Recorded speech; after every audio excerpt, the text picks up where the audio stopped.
वार्ता देखी है। मकसद है अलीगढ़ के सोए हुए लाखों नागरिकों को जगाने के लिए आया हूं। अलीगढ़ में जिस स्पीड से जिस तेजी से विकास होना चाहिए था, अलीगढ़ में वो विकास नहीं हुआ। उसके जिम्मेदार हैं यहां से चुने हुए भारतीय जनता पार्टी के विधायक, मंत्री और यहां के सांसद। मेरी बात थोड़ी कड़वी लगेगी, परंतु लगती है तो लग जाए। परंतु अलीगढ़ के आसपास के जिलों का मैं पलवल से आता हूं, सोना गुड़गांव होते हुए आता हूं मैं। तो जब मैं पलवल से, हामिदपुर से इधर खैर और टप्पल की तरफ आता हूं तो रोडों की हालत ये देख लीजिएगा कि आपकी गाड़ी चल नहीं सकती। आज मैं बुलंदशहर दादरी होके आया हूं यहाँ पर, जहां पर मेरे को 2 घंटे के अंदर में यहाँ से सोना से यहाँ पहुंच जाता था, आज मुझे 4 घंटे में यहाँ पे आना पड़ रहा है। इसका जवाब कौन देगा? ये बहुत बड़ी बड़ी बातें करते हैं कि गडकरी जी ने काम बहुत किया, सड़कें बड़ी सुंदर बनाई हैं। मैंने भी कई बार कह दिया था, हेमा मालिनी की तरह कह दूं, हमें भी कई बार लगने लगा था ऐश्वर्या राय और हेमा मालिनी के गाल की तरह चिकनी हो गई है सड़क। लालू प्रसाद यादव कहा करते थे ना। अब मुझे लग रहा है कि ये तो वीपी मौर्य, कौन, क्या नाम वो मुख्यमंत्री का, केशव प्रसाद मौर्य, उसके गाल की तरह खुरदरी सी हो गई। ये सड़कें खराब हुई पड़ी हैं, इनकी जिम्मेदारी कौन लेगा? हरियाणा बॉर्डर से लेके मैं अलीगढ़ तक की बात कर रहा हूं मैं, और पूरे हाईवे की बात कर रहा हूं। यहाँ पर जो भ्रष्टाचार है नगर निगम के अंदर, उसके अंदर भ्रष्ट अधिकारी बैठे हैं, उनके ठेकेदारी कौन सा मंत्री अलीगढ़ का ले रहा है, कौन सा विधायक ले रहा है, किस किस को मंत्री ली जा रही है। मैंने कर्मी सैनिकों से कहा है, एक एक का नाम लिस्ट में रखो और उनके घर का और उनका घेराव करना शुरू करो। यहाँ पर विकास नहीं हो रहा अलीगढ़ के अंदर, इसको मानना चाहिए। माननीय कल्याण सिंह जी जब मुख्यमंत्री होते थे, उनके समय की, मैं उनके साथ भारतीय जनता पार्टी में कार्य कर चुका हूं, मैं भी कार सेवक रह चुका हूं। मैं उन माननीय कल्याण सिंह जी की याद में इतना ही कहना चाहूंगा, उनके द्वारा बनाई हुई अलीगढ़ में सड़कें आज भी बहुत ठीक हैं। निवर्तमान लोगों के द्वारा बनी हुई सड़कें चल रही है, परंतु वर्तमान में जो सरकार में जो लोग बैठे हैं, उन्होंने इस अलीगढ़ का नाश कर दिया है। हमें कई बार लगता था अलीगढ़ को हरिगढ़ कहें। अरे हरिगढ़ तो भगवान का मंदिर होता है, भगवान का घर होता है। अरे भैया तुम इसको अलीगढ़ रहने दो, पहले ठीक होने दो उसको। एक्चुअल में इस क्षेत्र का, इस जिले का विकास नहीं हो रहा, यहाँ पर केवल भ्रष्टाचार हो रहा है। यहाँ के विधायकों की संपत्ति की जांच होनी चाहिए। ये कहते थे ना पहले, विधायकों को अपनी संपत्ति की घोषणा करनी चाहिए। यहाँ के सारे विधायक सांसदों को अपनी संपत्ति की घोषणा करनी चाहिए, जो नहीं तो करनी सेना के जिलाध्यक्ष सुमित तोमर बैठे हैं, गौरव चौहान बैठे हैं, आशीष चौहान हमारे ब्रज क्षेत्र के अध्यक्ष बैठे हैं, मेरी छोटी बहन राजेश्वरी बैठे, दिनकर जी बैठे हैं, और अनेकों मेरे पदाधिकारी बैठे हैं, बीरू बैठा है, अंकित सैनी बैठे हैं, भैया बैठे हैं। ये सारे के सारे पदाधिकारियों को कह के जा रहा हूं, हमारे पास सब विधायकों के जमीन जायदाद की लिस्ट है। अब उनकी तिजोरी का तो काम तो ईडी वाले कर सकते हैं, परंतु ईडी बीजेपी वालों पे, अपने वालों पे छापे मारती नहीं, क्योंकि मामला घर का है। हम लोगों को पता है कहां कहां क्या हो रहा है, कैसे कैसे हो रहा है, परंतु अब बर्दाश्त नहीं किया जाएगा। कर्मी सेना उत्तर प्रदेश में विधानसभा का चुनाव लड़ने जा रही है, 50 सीटों पर लड़ेगी। हमारा अभी गठबंधन किसी से नहीं हुआ है। अलंकार अग्निहोत्री मेरे मित्र हैं, मिलने आए थे, बहुत प्यारे साथी हैं, चर्चा करेंगे और भी अन्य लोगों से बात हमारी चलेगी। परंतु हाँ, मैं कह रहा हूँ, मैं कौन कौन विधायक है? एक संदीप सिंह है, मंत्री है क्या? मंत्री है, विधायक भी है, हाँ। और दूसरे का क्या नाम है? रविंद्र पाल सिंह।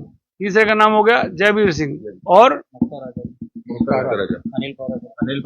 अनिल। ये जो जितने भी इस जिले के अंदर वो हैं विधायक, चाहे वो सपा से हैं, चाहे वो भाजपा से हैं, चाहे किसी सारे भाजपा से, क्या बात कर रहे हो? सारे चोर हैं। Oh my God! देखो, अगर वो सारे चोर हैं तो भाई एक काम करो, ग्रीस के डब्बे खरीद लो, ग्रीस के डब्बे खरीद लो। करनी सैनिकों से, पत्रकारों को हाजिर नाजिर मान के कह के जा रहा हूँ, चोरों को चोर कहेंगे, डाकुओं को डाकू कहेंगे। राम मंदिर में हुई चोरी को ये लोग दबाने का प्रयास कर रहे हैं। चंपत राय का चेला टिन्नू यादव और लवकुश मिश्रा और गोपाल राव, जो साउथ के रहने वाले हैं, जो अनिल मिश्रा, जिनके बेचारों की तबीयत खराब हो गई 3 दिन से, उनका पता नहीं है, एसआईटी ढूंढ रही है, अभी तक एफआईआर नहीं हुई है। राम मंदिर, विश्व प्रसिद्ध राम मंदिर का करोड़ों रुपए का चंदा घोटाला, किसी गरीब आदमी की जेब से कोई पर्स चोरी कर ले तो जो पर्स चोरी करने वाला उसको पीटते हैं पुलिस वाले लाके। आज तक चंपत राय का एक सोटा लगाओ, किसी ने बुलाया हो, अनिल मिश्रा को ढूंढा हो, लवकुश को बुलाया हो, टुन्नू यादव की घरवाली का इंटरव्यू सुन रहा था। हमारे तो बहुत सीन है, हमारे वाले ने कछु ना कमाया। तुमने कमाया नहीं है, तुमने दबाया है। कोई गोबर में दबा रहा हो, कोई कहीं दबा रहा हो। ये एक्चुअली बहुत बड़ा घोटाला है। राम मंदिर के अंदर चोरी का मतलब है करोड़ों अरबों लोगों की आस्था को इन्होंने सबका दिल दुखाया, ठेस पहुंचाई है। हाँ,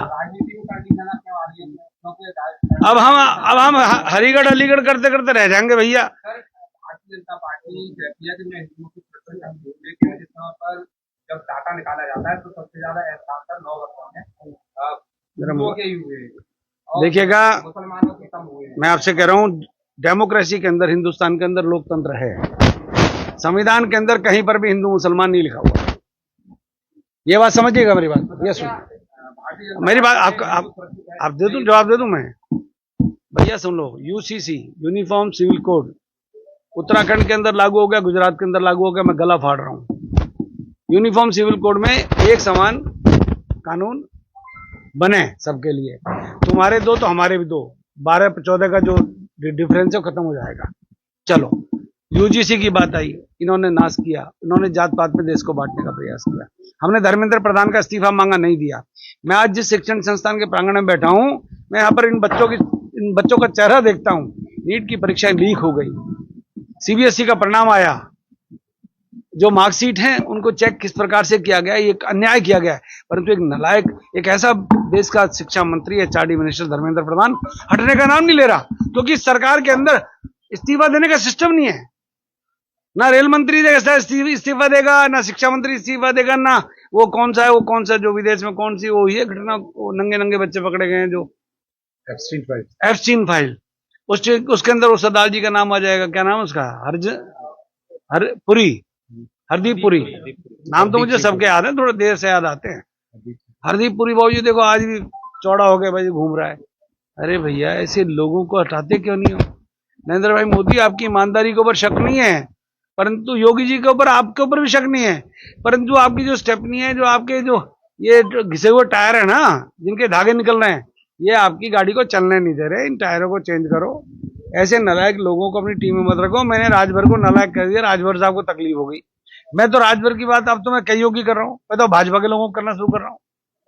भैया क्या चाहते हो तुम लोग? चाहोगे तुम्हारा जो गोदी मीडिया है, तुम बड़े बड़े चैनलों के एंकरों को खरीद सकते हो, परंतु जो ये बैठे हैं ना, ये जो मेहनती जो यूट्यूबर्स है, जो डिजिटल मीडिया चलाने वाले लोग हैं, मैं इनको सैल्यूट कर रहा हूं।